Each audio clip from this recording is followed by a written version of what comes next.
Solace has been running now in Yorkshire for 15 years. It's grown from a tiny concern really to something quite big. Some people have suffered torture, human trafficking, escaping from war zones, which can be traumatising. So there's all of that, but we know that actually getting here is traumatic in itself as well, so that there can be kind of layers upon layers of trauma. It affects people's health physically, it leads to poor sleep, which then again impacts health.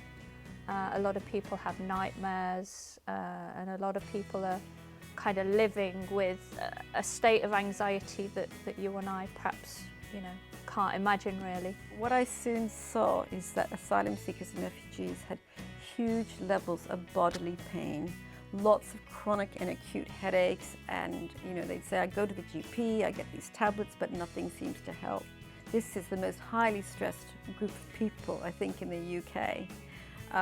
Having been forcibly uprooted from their homes and separated from families, multiple losses, witnessing or experiencing violence, and then the challenges of adapting to a new culture, and especially if you have to navigate the current asylum process, which is quite a challenge. COVID just ground everything to a standstill really, and for asylum seekers and refugees, these staging points in their life, like going to an English class or to a women's group or a craft group or participating in a gardening program, are lifelines, and so people became incredibly isolated and very depressed really. We had this funding last autumn. It's been just a tremendous boost to our capacity. I've managed to get through 48 clients. Not all, they've not all had therapy, but I've either talked to them, signposted them, or a few are still on the waiting list.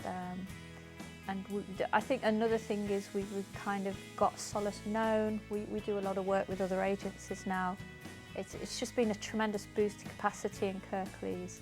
All credit to our administrators, who had to work hard to help our clients get the Zoom app on and to put the data top up so that they could actually participate in it, but for many it was a real lifeline. I am very excited about this building because, as I was mentioning earlier on, this is purpose-built. I first spotted it over 2 years ago, and we've just recently been able to develop it. So one of the reasons why the NHS gave us money is so that we could increase our capacity. So after nearly a year and a half of remote working, we're cautiously bringing people in, and so we hope to have many more therapists here. We have, as I said, the room for our body therapist Nick and our shiatsu therapist who comes in and does her hands-on over the clothes shiatsu therapy using a futon, which is great because then you don't have all the oils and bodily fluids and things, but that remains an important thing. And downstairs we have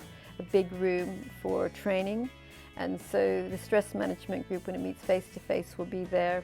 We also have a music therapist coming in who will run a group down there and see people face-to-face. It's so varied what people need. Sometimes it's the technique, sometimes it's working on the panic and the trauma, sometimes it's working on part selves, strengthening the self.